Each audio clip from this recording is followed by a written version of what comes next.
In the last session, we had abruptly stopped due to some other considerations. At this point, where the assessment of the hydration level by the color of the urine and that the standard urine color chart which is available, and this is one of the useful criteria to make out this the slight tendency for the dehydration by looking at the color of the urine, particularly in children. This would be quite useful. Now, in case of this fluid loss, if whenever you have to have this hydration, whenever you have to give the fluid, particularly rate of infusion will be quite important in children and infants in children, because if the rate of infusion is increased suddenly, or slight overhydration can result in more serious complications like edema of the brain, which may not be so critical in adults. So, rate of infusion would be always quite important in case of the children, and hence assessment of the quantity of the fluid required and the assessment of the rate of infusion is quite important as such. Now, for assessment, as when there is a mild dehydration in children, in infants, it's something like 5% or 50 milliliter per kg, whereas in a child above nearly around 10 kg or above 10 kg, it's 3% or 30 milliliter per kilogram. When it's a severe dehydration, it's 15% or 150 ml per kilogram in an infant, which is less than 10 kg weight, and if it is more than 10 kg weight, 9% or 90 milliliter per kg body weight. Now, when there is a hydration, when you have to hydrate as such, give the fluid, the rule is if there is no hydration, no dehydration signs, natural, it's normal, and the only thing is you will have to ensure that the quantity of the fluid output is maintained as equal to that of the fluid intake. Now, this is particularly true if the child is if the patient is put on intravenous fluid. If the patient is on oral therapy, of course, that doesn't really make much a significant issue. But if there is no such evidence of dehydration, all that you have to do is assess the total quantity of the fluid output and maintain an intake chart, ensure that the intake and output are maintained equally. Now, if there is a dehydration, like mild dehydration, it's always better to depend upon oral replacement fluid, oral treatment.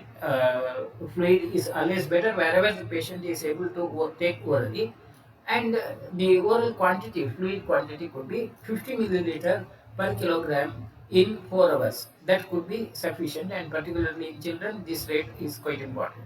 If it's a moderate dehydration, that's 5 to 10%, then with the oral again, oral fluid, 100 milliliter per kilogram per unit over 4 hours. So, preferably, wherever possible, a oral administration is always preferred. But only when it's severe, more than 10%, then intravenous resuscitation is necessary. And for intravenous resuscitation, either you have to use normal saline or ringer's lactate. Simple plain glucose cannot be given because the water alone given would not remain in, and hence you need to give the electrolytes, particularly sodium. Sodium either saline or ringer's lactate, which contains both. And the rate could be 20 to 40 milliliter per kilogram for 1 hour. Now that's how to calculate it. Like if the patient is 50 kg weight, then 20 milliliter per hour, that means 1 liter per hour in case of more than 10% dehydration. There you have to give fast as such. Then once the patient has the signs of hydration, then it can be maintained with the oral replacement therapy. So always prefer to have a oral replacement therapy. Now, oral replacement, the ORS solution, oral replacement solution, which is available, there are again two forms of them. Very popularly, it's a WHO UNICEF ORSF, which is practically more frequently available in the market.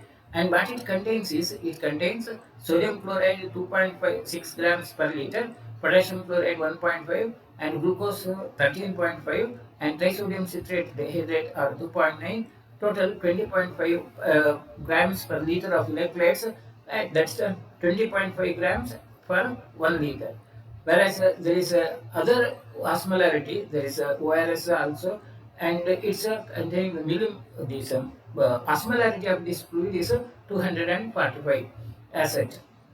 Now, whenever you have to start with the hydration, to be on the safer side, particularly in children. Now, this rate is all that is quite important in children.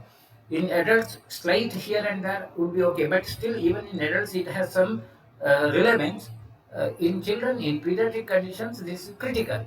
When you administer the fluid, if the patient's weight is 5 kg or average is 5 kg, then it should be 150 milliliters per hour, and uh, till the child is able to take orally.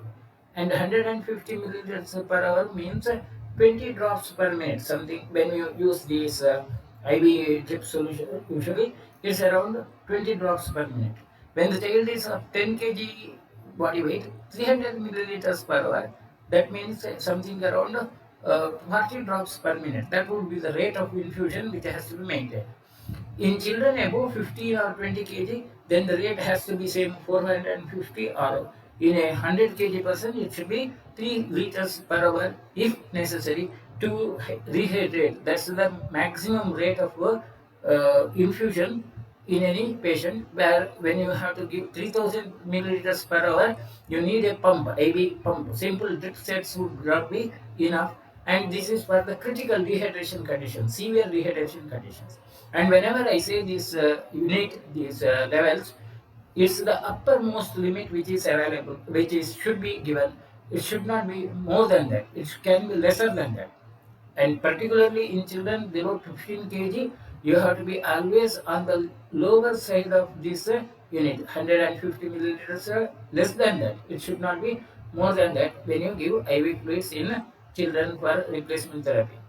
Now, if at all there is a overhydration, which is a very common problem, what happens is overhydration can occur. Increase in the fluid can occur by either administering hyperosmolar or more concentrated solutions, or isoosmolar like Ringer's lactate, or it could be by the hypoosmolar simple plain glucose.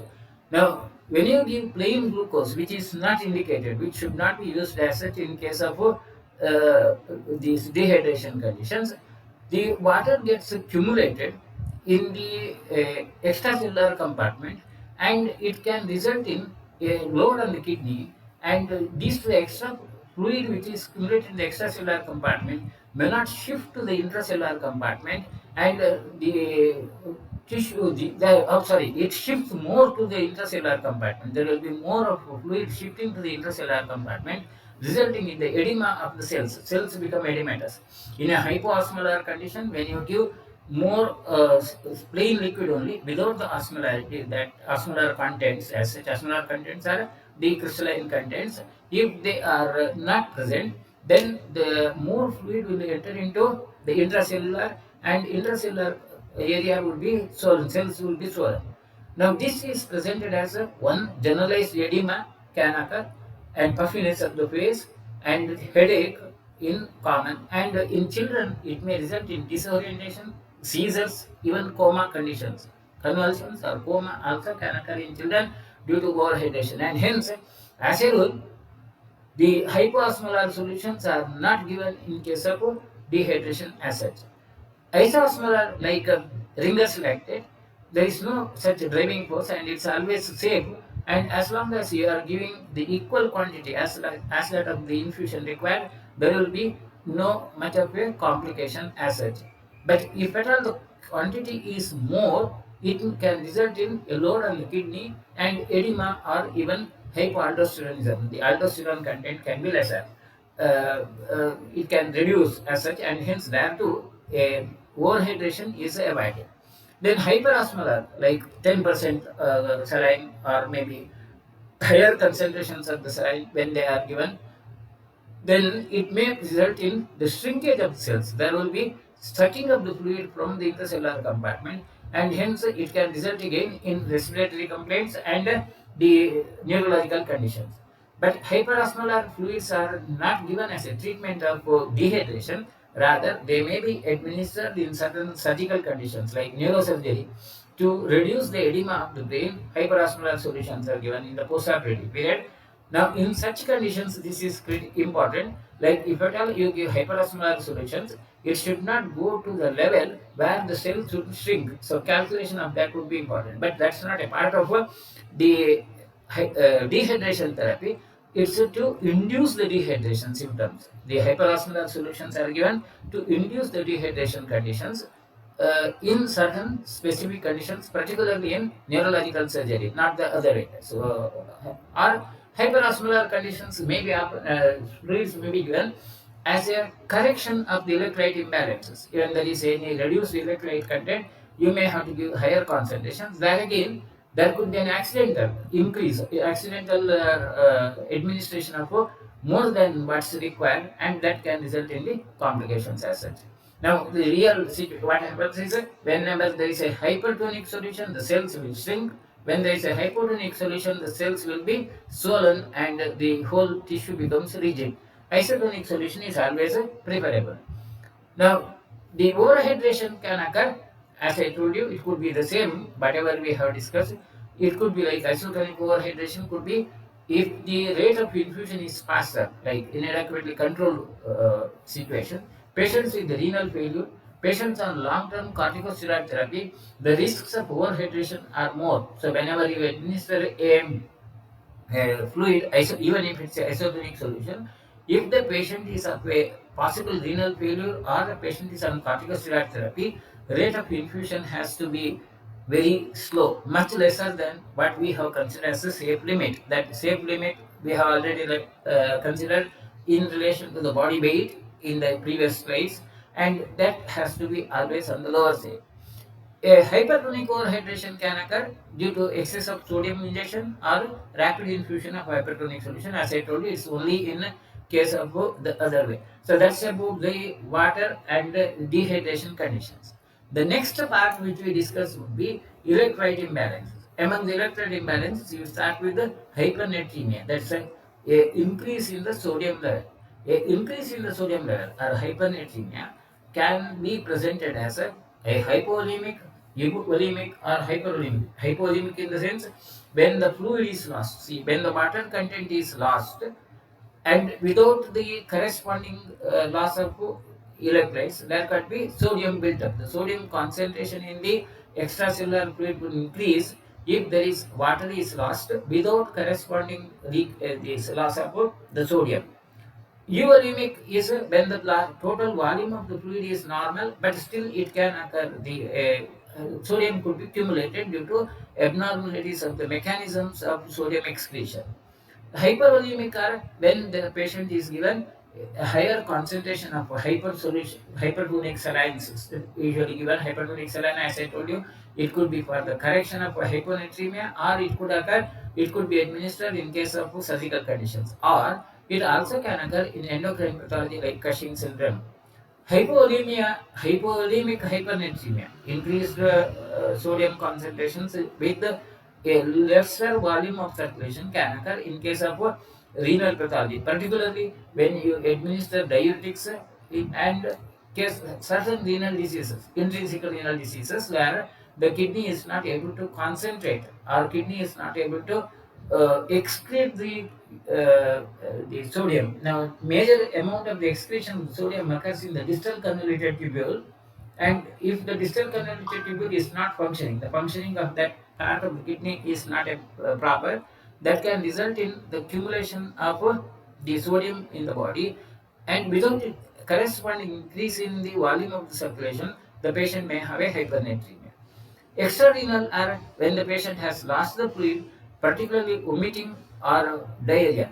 Now, usually in the diarrhea fluid loss, there would be more of sodium too lost. Occasionally, it can result in a hypernatremia. But vomiting, more frequently, it results in hypernatremia because more of the potassium is lost along with water and not the sodium correspondingly. In burns patients also, because of the loss of fluid, it can result in hypernatremia. So you have to be careful about the assessment of the electrolytes in these patients when you are managing them. Uremic, where the volume may not be altered as such, would be in volume may not be altered in case of diabetes insipidus, or occasionally Neurogenic conditions, where exact causes may not be known, the patient may have a persistent increase in the sodium due to without known reason. Hypervolemic, as I told you, in case of administration of hypertonic solutions as such. Now, clinical symptoms may occur. One of the important thing is symptoms of hypernatremia, clinical symptoms would occur only when the concentration reaches very high, like up to around 160 millimoles per liter, or and moreover, it may not present the symptoms immediately. It can be only when the symptoms are present for a considerable long period, like something around more than 5 days, the symptoms will be occurring. So one of the important issues is whenever there is a possibility of hypernatremia, you are not supposed to wait for the clinical symptoms to occur. Instead, you have to assess the sodium level directly and then plan the management as such. That's one of the important thing, because there is a delay in the onset of the symptoms. There is always a possibility of missing this, and of course symptoms will be more if at all there is a very rapid increase, and this rule like 5 days may not be true if it is very high. The symptoms which may occur could be, the first of the symptoms would be there could be evidence of a dehydration like symptoms, like the skin's turgor will be lesser, elasticity of the skin may be lesser, weight loss also may occur and that could be more reliable. In addition to that, the other symptoms which are commonly seen are lethargy, general debility, irritability as such, and the ataxia, tremors, and not able to move properly. Reflexes may be increased, and it may be having the seizures. The patient may even have the seizures. And though it may not be a total deep unconsciousness, the consciousness may be affected, and hence Glasgow Coma score may show a tendency to reduce. A patient with impaired consciousness, with hyperreflexia, and having ataxia or tremors, you need to consider the possibility of hypernatremia in such conditions along with the other possibilities. If at all the intravascular volume is preserved, like as a hypovolemic condition, the signs of shock may not be seen. And usually, children appear much sick, much more than but the dehydration symptoms seen. Like that's how you have to assess the possibility of hypernatremia in such conditions.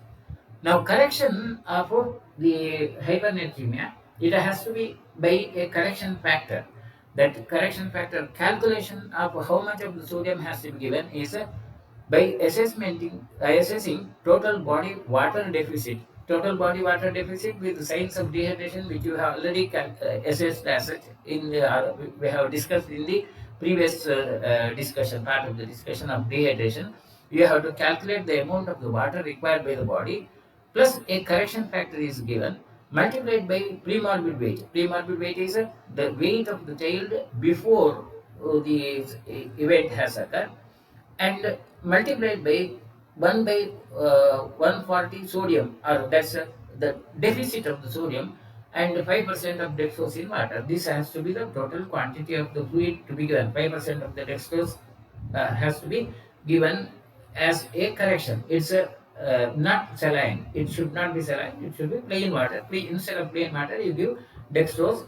Now, the total quantity of the dextrose is calculated by premorbid weight divided by the raise in the, or multiplied by the raise in the sodium level. Like suppose the child is having 10 kg weight prior to the hydration, right?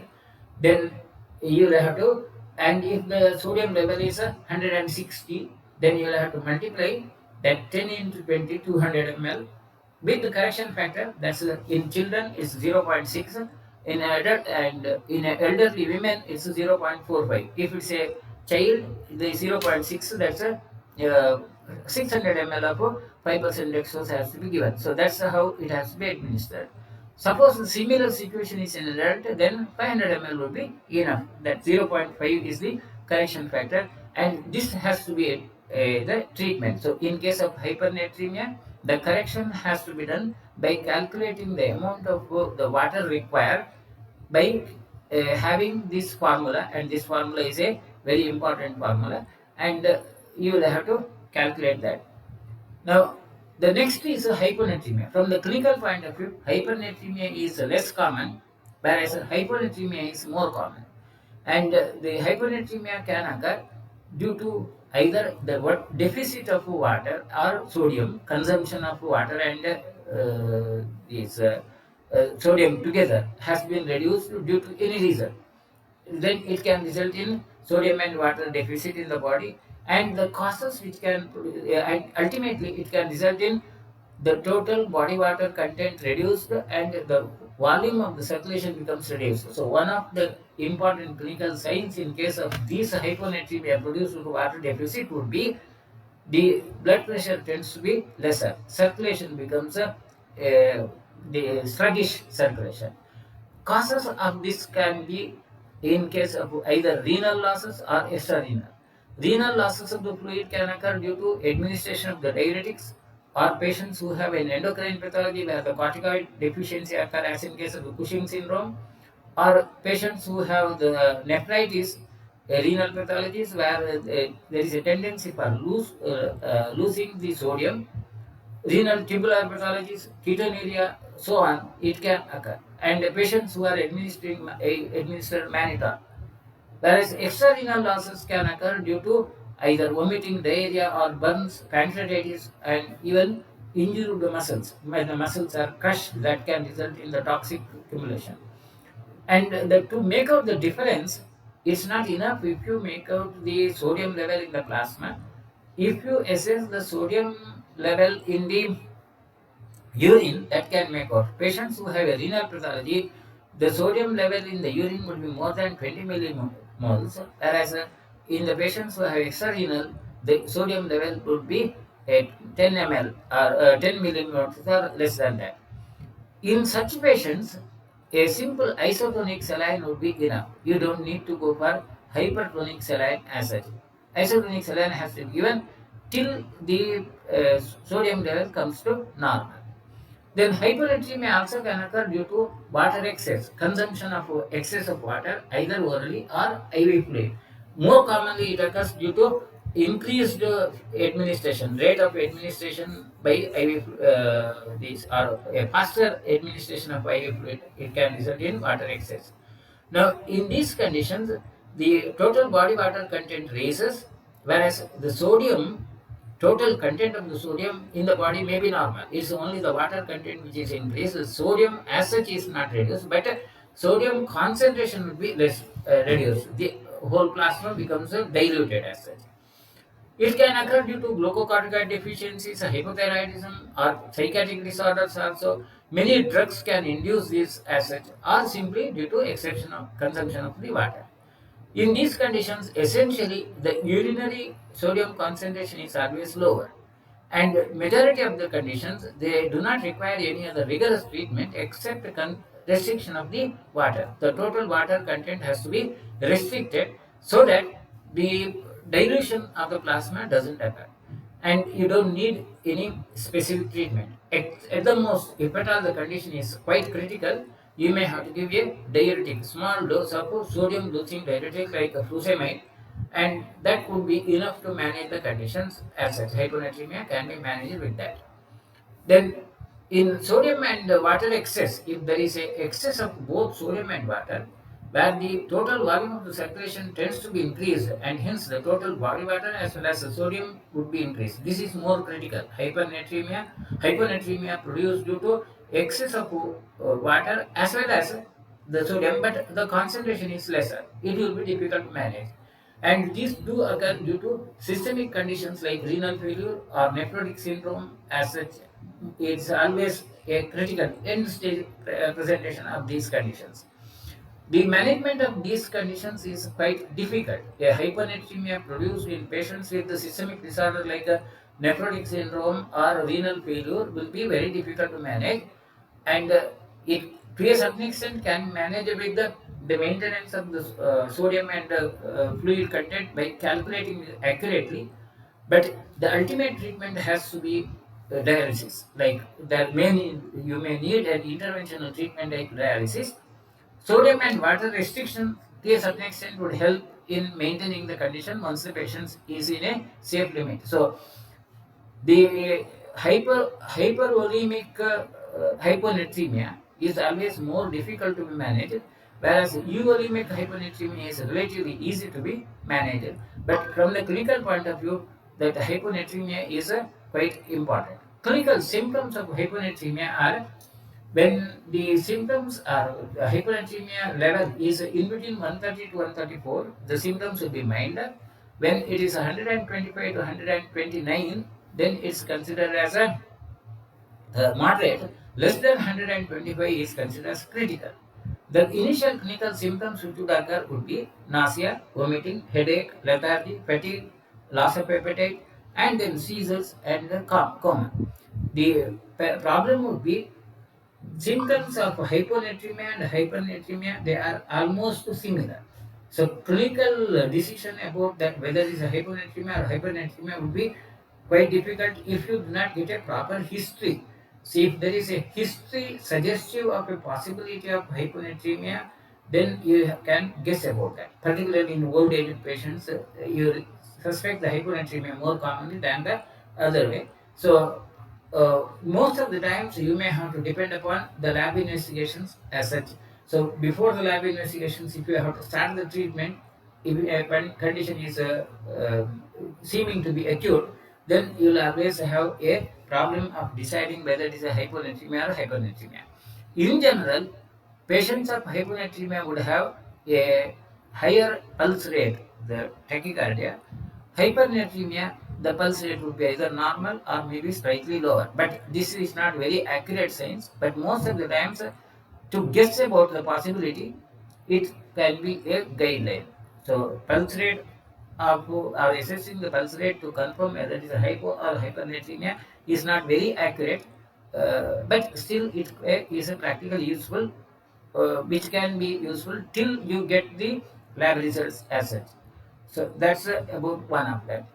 Now, the real confirmation, if there is a real doubt about that, is better to confirm the urine osmolarity, serum osmolarity, and urinary sodium excretion, or you may have to have a MRI scan to confirm the osmotic demyelination syndrome. Now, these are true in cases who are on a continuous ICU therapy, or in patients who are in ICU and continuous in this intravenous fluid administration, where the chances of hyponatremia are quite common. In such conditions, these are relevant.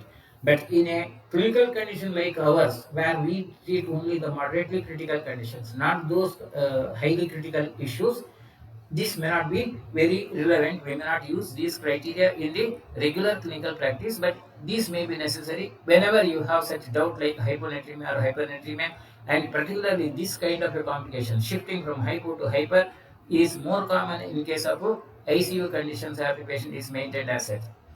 Now, the correction methods, like whenever you have to correct with IV fluids, the rule is if the symptoms are severe, then a 3% sodium chloride is given 100 ml intravenously over 10 minutes. And if at all you need to give more than that, you may give as much as 3 units of 300 ml of 3% sodium chloride in adult. This is about the adults only, and this is what we generally do in our clinical conditions. Whenever there is a hyponatremia, we start with the 3%, that's double the normal solution. Normal is 1.5, and this 3% is a hyperosmolar, and we give 100 ml. If necessary, maximum would be 3 units of that, 300 ml, not more than that, in case of severe hyponatremia. Mild to moderate with a low risk of the brain herniation also on, you may give the same 3% sodium chloride at 0.5 to 2 milliliter per kilogram per hour. The rate of infusion is again more critical in children than adults. So whenever you give hyper concentration solution in children, the rate is should be not more than 0.5 ml to 2 ml per kilogram per hour. 0.5 to 2 ml per kilogram means 6 drops per hour, 6 drops per minute. So it has to be very slow as such. when you administer in the children. And this needs very accurate monitoring. So hyper concentration or 3% sodium chloride given in pediatric practice, the nursing care should be very perfect. Monitoring is quite important. Rate of infusion also is critical. If the rate is faster, it can result in shrinkage of the brain cells, and the symptoms could be quite severe. Now, in ADH secretion abnormality, which is very rarely used as such or rarely seen, occasionally patients will have a persistent hyponatremia due to abnormality of the ADH. The administration should be either hypertonic saline to get over the crisis, and the sodium has to be kept at 5 millimole above the normal level, like 134 is the normal. So in these patients, you try to maintain at 139. Restriction of water intake and enhancing the sodium intake is the other way. And patients with the reduced circulating volume, then if the patient has already circulating volume is reduced, instead of giving hyperosmolar, you give 0.9% saline with the ringus lactate. Now, this is of course not a very frequent issue. The other way would be you have to supplement with the content of lithium, a hyponat tablets. Now, we occasionally give that in such patients. Rarely we prescribe that hyponat tablets. Hyponat is a alternate to sodium. It gives an alternate to sodium, gives the same physical property and chemical property of the sodium, but not the sodium as such. So that's about one of the electrolyte imbalances, sodium hyponatremia and hyponatremia. Next is about the potassium imbalance. Again, among the potassium imbalance, hypokalemia is one of the important issues. Hypokalemia can occur, clinically it's important when the potassium level is less than 3.5 milliequivalents per liter. The range of that fluctuation is lesser in case of the potassium level than the sodium. If the patient is a diabetic and is taking insulin, then there is always a possibility of having a lesser potassium level in the plasma. In the patients of ketoacidosis, also there could be a possibility of hypokalemia. So patients of diabetes who are on insulin and if they present with the ketoacidosis, essentially assess the this potassium level and rule out the possibility of hypokalemia as such. Patients who are on adrenergic drugs also have a high risk of developing hypokalemia. Potassium level can be lesser. And the other causes, other than that, the other causes are patients who have a decreased intake of potassium or increased potassium loss due to continuous administration of diuretics, like furosemide-like diuretics, they tend to result in potassium loss, whereas aldactone-like diuretics, they are potassium preserving. So whenever there is a need for a diuretic for long duration, it's always safer to give potassium preserving diuretics like aldactone than the furosemide. Or it could be the combination of aldactone and furosemide, lacilactone, which we usually prescribe. Quite commonly, you might have got that, seen that prescription. That's whenever there is a need to administer a diuretic for a long duration, it's safer because it may not result in hypokalemia. And the patients who have an acid base imbalance, we'll discuss that part next immediately after this. And patients who have acute trauma or stress acid, then if there is a aldosterone abnormality, if the increased aldosterone content is there in case of adrenal pathology, and if there is a abnormality of intracellular and extracellular fluid exchange, redistribution. Now, redistribution often occurs whenever the patient is subjected to stress like surgery or the other conditions. It can result in hypokalemia.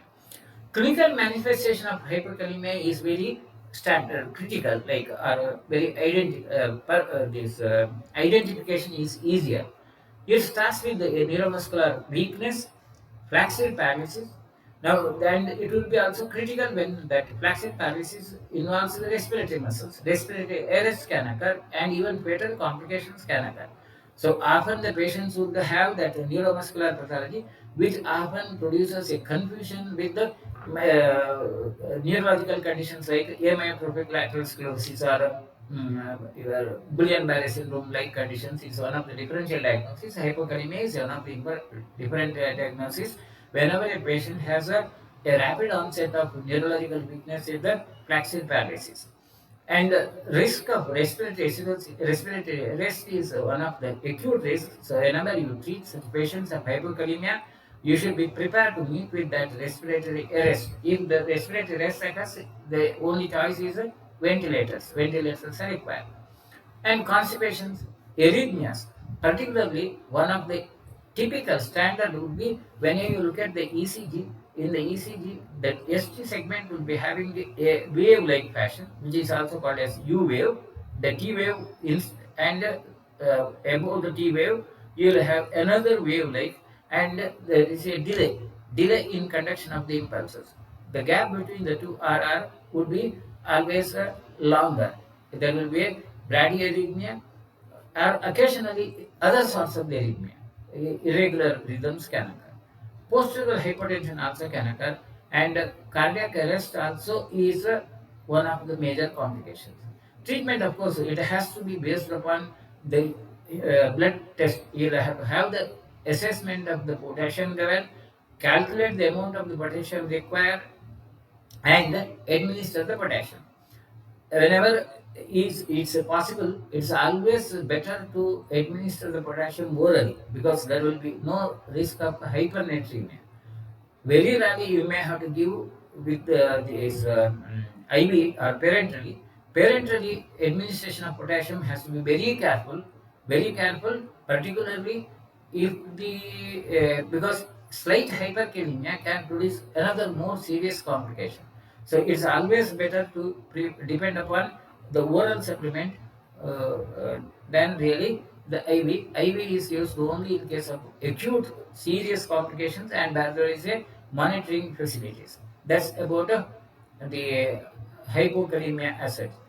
Now, ECG changes in the hypokalemia also are quite important. The issue are there could be T wave flattening and immersion, ST depression, which can mimic that of a ischemic pathology, but and prolonged PR interval also is a quite important signs of hypokalemia seen in the ECG. So, ECG is one of the important criteria to make out these hypokalemia assets. Now, hypokalemia also can be as a false or spurious hypokalemia or a true. Now, this also is necessary from the clinical point of view. A spurious hypokalemia is due to transient changes, transient effects of the food, which may not be true, and there may not be any clinical symptoms. Only the patient may have a reading of so the potassium level being lower. But whereas a real hypokalemia seen as such, then you will have to take the history, and if there is a possible history which suggests about that, then the next is you treat the causes, like wherever there is a possibility of some aldosterone abnormality, liver pathology, and so on, you have to treat the cause. And simple management of potassium level may not be enough. That has to be treated. If not, then check the urine for potassium. If the urinary potassium is less, then it could be due to the extrarenal causes like diarrhea and vomiting, where you have to treat that diarrhea and vomiting, of course, and simple supplementation with the potassium temporarily would be enough. If the urinary potassium is more than 20 millimoles as such, then there is always a possibility of having underlying renal pathologies like tubular necrosis, or patients who are on some drugs like aminoglycosides, like gentamicin like drugs, or patients who may have a gastric obstruction can result in the potassium abnormality, and these need to be treated in addition to the hypokalemia. Metabolic acidosis also can be a cause. Acidosis, we will discuss that part. And diabetic ketoacidosis is one of the most important cause for the hypokalemia.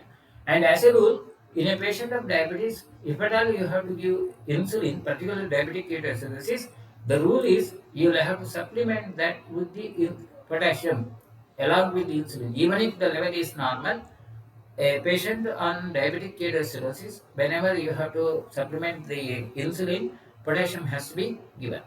If the urinary excretion is normal or slightly high with the sodium bicarbonate, and if the patient has a high blood pressure, then it's a condition like Cushing syndrome or hyperaldosteronism as such, which require more specific treatment, assessment of the hormones, and more elaborate treatment. Simple management of potassium level would be enough, would not be enough.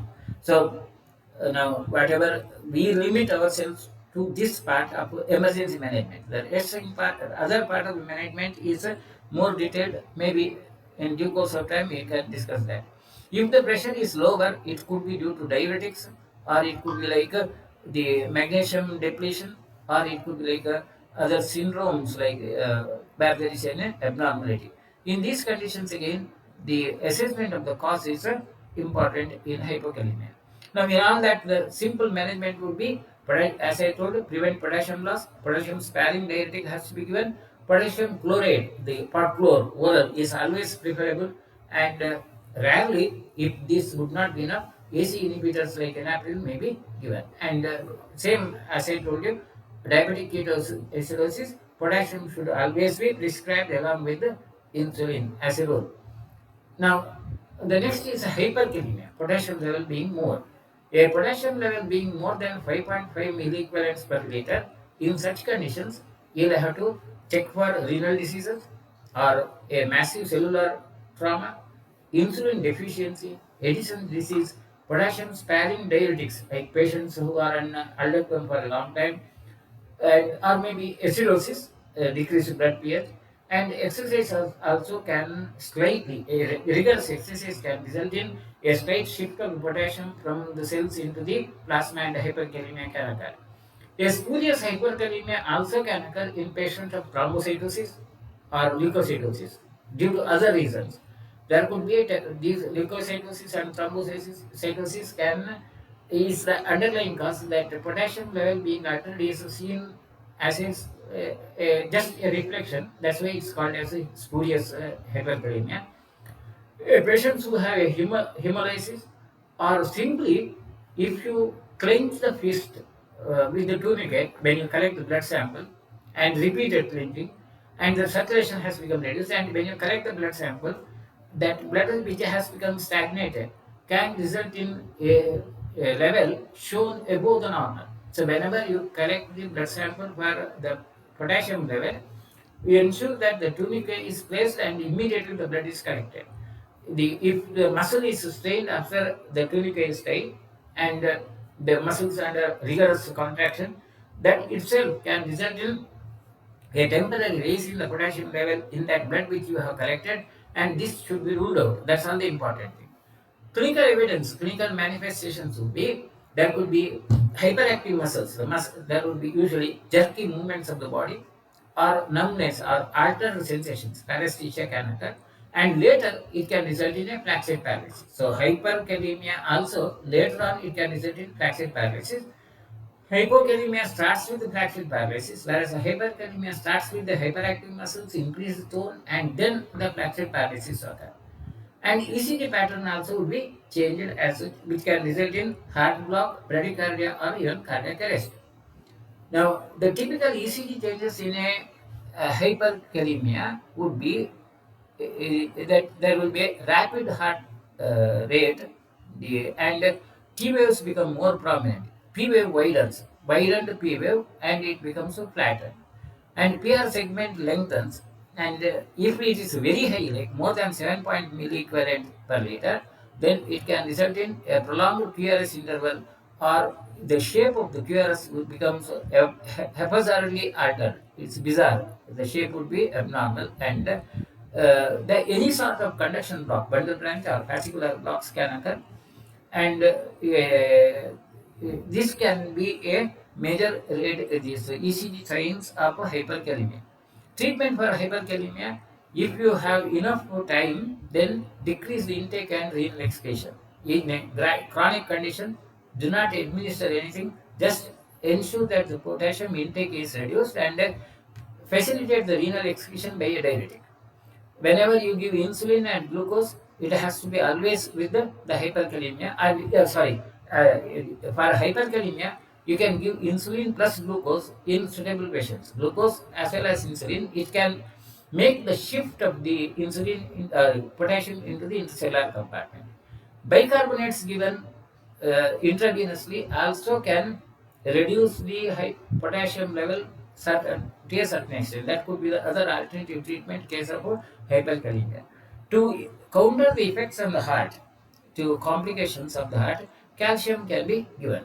Calcium is supplemented. These are the possible scope of management of hyperkalemia. With this, we will wind up today. Next, we will discuss about the calcium, hypocalcemia, and so on, the other electrolytes, and conclude.